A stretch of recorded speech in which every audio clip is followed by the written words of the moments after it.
What's up and welcome back. I'm John Stark from MacTheMovieGuy.com, your favorite blind film critic. And today, I'm tackling Borderlands because I did like the game and I do have to see the movie, even though it's already been critically derided by everybody. I don't usually let that draw my opinions. Um, I don't I don't care if everybody hates it. If I like it, I like it. That's just how I work. So Borderlands has a free shot with me. Unfortunately, Eli Roth, I think, just wasn't given what Eli Roth needed for this, and I'm not sure he was ever the right choice for this. I've heard sort of the Lionsgate CEO sort of reference, sort of push the failings of these movies, and I'm like, I think you made a PG-13 Borderlands movie.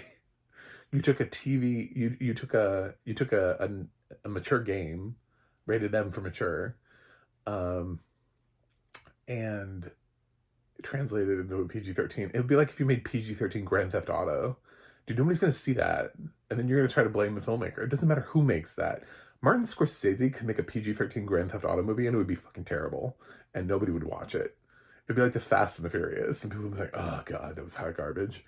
Some of these things are not meant to be PG-13, PG-13, 13. And this is probably one of them. But it does have audio description. It was done by Jedediah Barton, so that was cool. And I don't know. I mean, it seemed to be fine, although I felt constantly underwhelmed by Borderlands. But then again, I'm a blind film critic and I used to be able to see. So guess what I've done? I played Borderlands. So I can actually speak from that perspective. And I have a little something for the rest of the critics out there. Stay the fuck off Jack Black. He's fucking perfect in this. Any critic who has said shit about Jack Black, which I've seen many, have never fucking played the video game before. Ever. You can be like, you can do the groaning thing that we do now with Chris Pratt, where it's like, God, is he voicing another character? Because there's that. There is certainly that, where I'll give you that. If that's your complaint, is that Jack Black has done too much voiceover work in his career, point taken. But if you didn't like his take on Claptrap, or you found him to be annoying, you've never played Borderlands. Claptrap is always annoying. He's the most obnoxious character. I remember doing runs of this game with my friends, and we're always just like, ah, God, fucking Claptrap, you know? Like, his name is literally Claptrap, you know, like, shut your Claptrap. You know, it's not like a positive name. He wasn't given a cool name, you know? Uh, shut your face, Inferno. You know, like, he doesn't have anything that suggests that he's like at all useful. He's a babbling idiot for most of Borderlands. It's completely useless. He's an NPC that floats along, and he'll float ahead, by the way.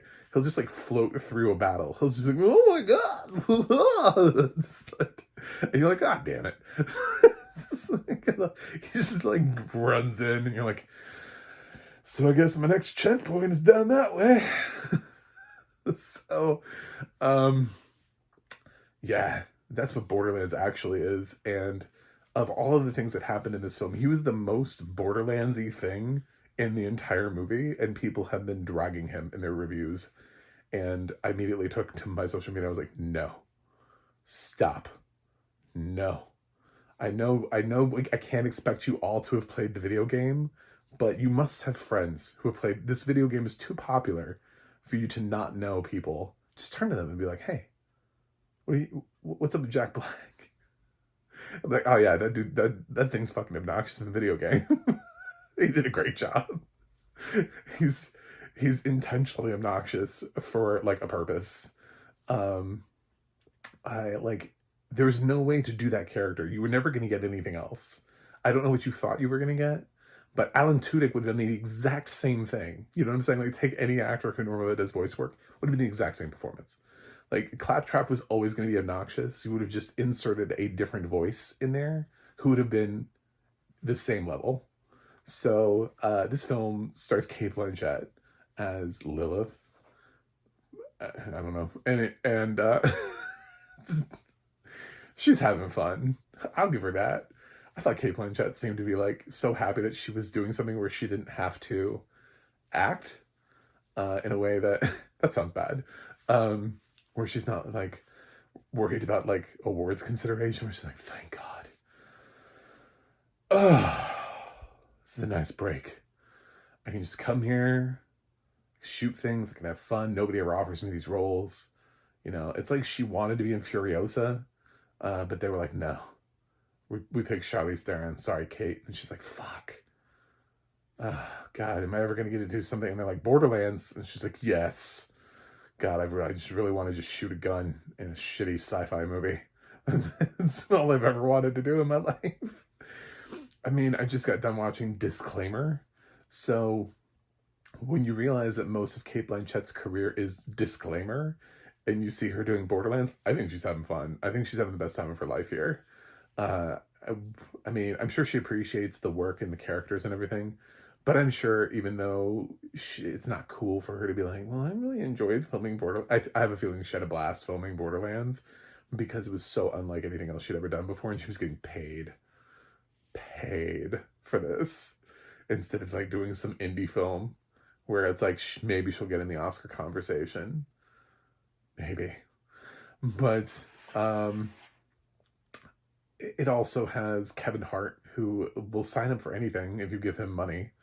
You know, I'm sure he performs at children's birthday parties, so I wasn't surprised to see him here. He's not bad, but he's also not right for this. It's Kevin Hart playing Kevin Hart in a movie. And he's starting to get a little bit better as an actor. His performance in Fight Night is a little bit more of an acting performance. So he's starting to get a little bit more range, but yet we're still kind of pulling him in and being like, you do your thing. Okay. You know, dance. Dance, damn it. So he's doing a little song and dance. Jamie Lee Curtis is in here for reasons I'm not really sure. I haven't quite figured that out. I kind of like got through with the film and I was like, fuck, Jamie Lee was in that. Why? Just, I don't see what she saw in this. We've got Edgar Ramirez plays Atlas, who's the villain. He plays this guy who hires Cate Blanchett to find the key, and the key is Ariana Greenblatt, who's done a bunch of stuff as a child actress. Barbie, I believe, being one of them. And she's bounced around and she's playing the key, essentially, like the human key, and she knows and why Atlas wants her, and there's like a target on their back and blah, blah, blah. There's some twists and turns in the plot. It's not that obvious. Actually, for a film that's like an hour 40, I thought it moved pretty quickly, pacing-wise. It wasn't the worst film in terms of pacing. I don't know what this looks like visual effect-wise. For those of you, that's fair. If you're dumping on this film because like it looks like the whole thing is green screen, I could see that. I could understand that. This film has too high of a budget for that to be the excuse on their end. So they should have actually shot some of this like physically on location somewhere. Some of this should look real. They had enough money to make real things. So if it just looks crappy because it looks cheap, then I don't know where they spend the money. Probably on the cast, which is kind of unnecessary because I don't know. People come for the concept. And I think if you had let Eli Roth direct this with a bunch of up-and-coming cast members who didn't have any bankability at all, I think you would have gotten yourself a better Borderlands if you just let it go R. Let it be what it wants to be. Let it be what it should be. And I'm not like 100% sure that he's the right director for this. He doesn't work very well outside of his genre. He's a horror director. So if you're not going to lean horror on this, if you're not going to let him embrace on the more horrific elements of Borderlands, then what is the point? Like, why is he here? Did anybody truly enjoy House of the Clock on its walls, where the statue didn't like take a shit on somebody? It's like, it's a statue. It feels like such like a stupid little kid joke too. Like, the statue farted. You know. yeah, this is just not his thing. Like, I don't want to see an Eli Roth rom-com. Like, we can just go ahead and chalk that one off. I don't care how bad he wants to make it. Hollywood can just keep saying no to him. Like, there are things that Eli Roth, I'm just not interested in seeing from him. And maybe that's, unfair. But that's also, he kind of pigeonholed himself out of the gate. And he hosts, like, Masters of Horror and stuff like that. I mean, he's kind of let people know what his genre is. And there are other directors, too, I would say the exact same thing of. Like, if... You know how, like, A24 is making a Barney movie? If I was directed by Ari Aster, I would be... Like, I don't even know what I would do. I'd be like, wait a minute, is it a horror movie? What is this? What are you doing here? Why is Ari Aster directing Barney? I would be so confused because those two things can't seem any further apart. I don't need Robert Eggers to direct a live-action adaptation of The Polar Express. Like, these are things I just don't need in my life. So I don't need Eli Roth breaking out of his genre, but I also need studios to realize what his thing is and to let him do it, and then not to turn around and be like, oh, well, it didn't work. Of course it didn't work. It's PG-13 Borderlands. Like, what, you thought it was going to work? It's like the same thing with The Crow. It's like the first Crow was R. Like, anyway, so not even hard R, just R. Let people do their thing that they're known for, and then see what the product is that turns out from it. Don't try to be like, well, can you work outside your means? No, he can't. He can barely work inside his means. So I don't have that high of an opinion of Eli Roth, but I will say I would be much more excited if this had been R. The cast is whatever for the most part, other than the fact I thought Cate Blanchett was having fun. I didn't think she gave a bad performance. I think this is basically sort of like Sean Connery doing League of Extraordinary Gentlemen, where he ended up getting stuck in that movie because he had turned down such major films. If you don't know that story, he was originally offered Morpheus in The Matrix, and he said no because he thought it was stupid. And then The Matrix made a ton of money in the box office. And then he was offered Gandalf in Lord of the Rings, and he turned it down because he thought it was stupid. And then the movie made a ton of money in the box office. So then he was offered League of Extraordinary Gentlemen, and he didn't understand it. And he said yes anyway. And the film bombed. And then he quit Hollywood. Because he realized at that point, he's like, I can't even, so it kind of feels like that. It kind of feels like Cate has been trying to get into this genre and jumped into like whatever. She was like, God, I've ever since I saw Mad Max Fury Road, I've been wanting a Fury Road. And she got her Fury Road. It's just nowhere near the quality of Fury Road. But it's also not nearly as bad as everybody. I think the 10% on Rotten Tomatoes is, it's reflective of people who said fresh versus rotten. So it just means like 10% of the population have said it's fresh. And I'm not even saying it's fresh, but I'm also saying that I would not give this a 10 out of 100. Like, it's not that bad of a film. It's not like, oh my Jesus. I've seen much worse films this year that had no entertainment value in it whatsoever, and that didn't have anything that I felt like was worth complimenting.